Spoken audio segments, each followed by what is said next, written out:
More work problems. This time we are pulling the rope. So we have a heavy rope 50 feet long, and the weight is given 0.5 pounds per foot, and it hangs over the edge of the building.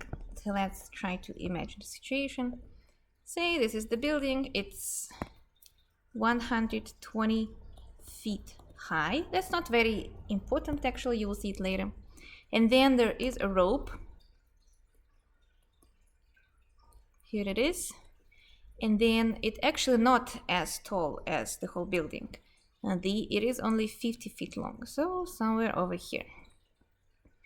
50 feet. And it has weight 0.5. How much work is done to pull this rope to the top of the building? So we're pulling it up. A, ask us to pull the whole rope. B, ask us to pull only the half of the rope to the top of the building. Very nice problem, very easy to imagine, and not very easy to solve. You will see why. A. So first of all, let's remember that the formula for the work will be the integral from A to B, force we're using to pull dx. Looks pretty simple, but now we need to understand what is going on here. So the work done to pull the whole rope to the top of the building will be from 0 to 50. So we first need to agree where the x-axis and y-axis will be located, and I will put x-axis at the end of the rope and y-axis over here. So now at 0, this is where the rope starts, and 50 is where the rope ends, and we don't care that the building is actually 120 feet. It can be thousands of feet. We're just pulling a rope. Even if on the top of the super tall building, it's still going to be the same work. So if you don't take into account wind and anything else. Then we have 0.5, that's my weight, pounds per foot, as you can see, per foot. But how many feet do we need to pull? We're pulling x feet. So at every single moment, we're pulling here, we're pulling different amount of rope. If I already pulled 10, 40 left. If I already pulled 25, 25 left, and so on. And that's why it's changing x. So we're adding those different lengths of x, and that's why it's a variable, dx. So that is kind of all, and you just need to integrate that. It's going to be 0.25 x squared from 0 to 50, and it becomes 625 feet per pound. That is the answer. That's how much work we need to put into pulling the whole rope up. When it comes to the half of the rope, it becomes a little bit more interesting. So for the half, we're gonna have two different types of work done, work 1 and work 2. Let's see why. Work 1 will have the same idea as we had before. Since we're pulling only half, we're pulling from 0 to 25. So we're pulling only this amount of rope, and then we're gonna stop. Or you can see it maybe from the top, like so.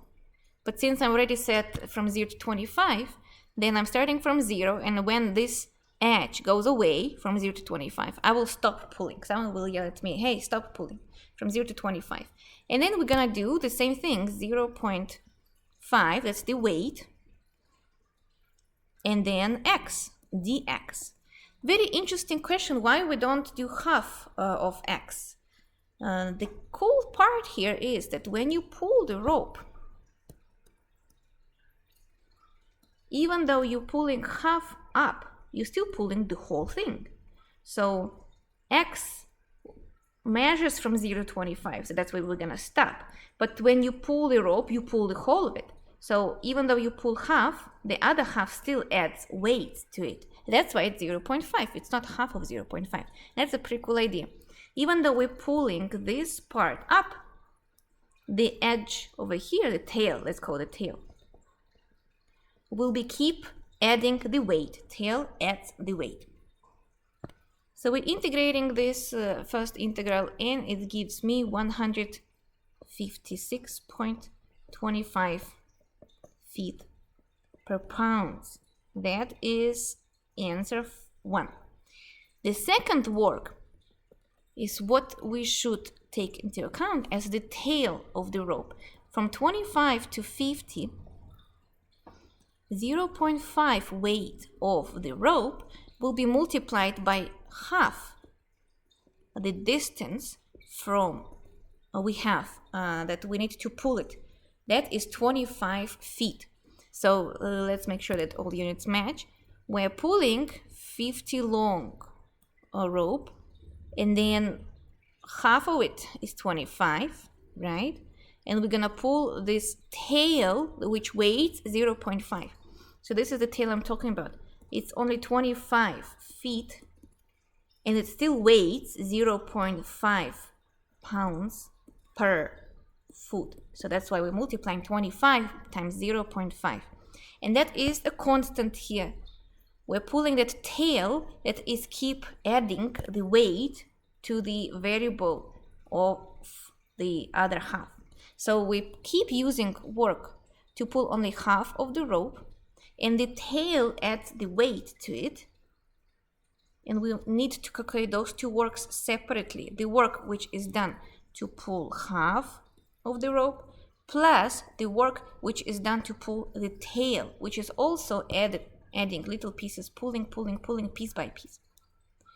This, when you integrate, you will get 312.5 feet per pound.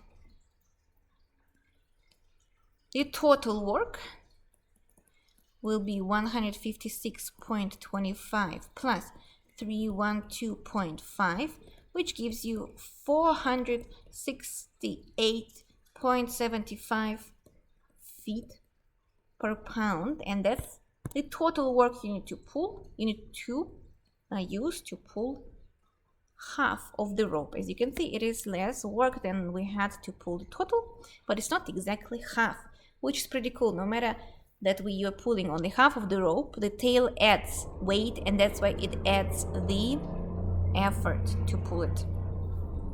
Pretty cool idea and pretty cool explanation. I kind of find very amazing. Now, if you got this idea, go figure out this type of problem. How to pull yourself up on the weights using this rope and the rope pulley number 1 and rule number 2, and then you have this rope and so on. I'm just kidding, I found it online. But I found it's fascinating that engineers actually have to figure all of the things out. What should they integrate, what should they use as a constant, and what they should use as the variables. So the more you learn, the more you know. Thank you for watching.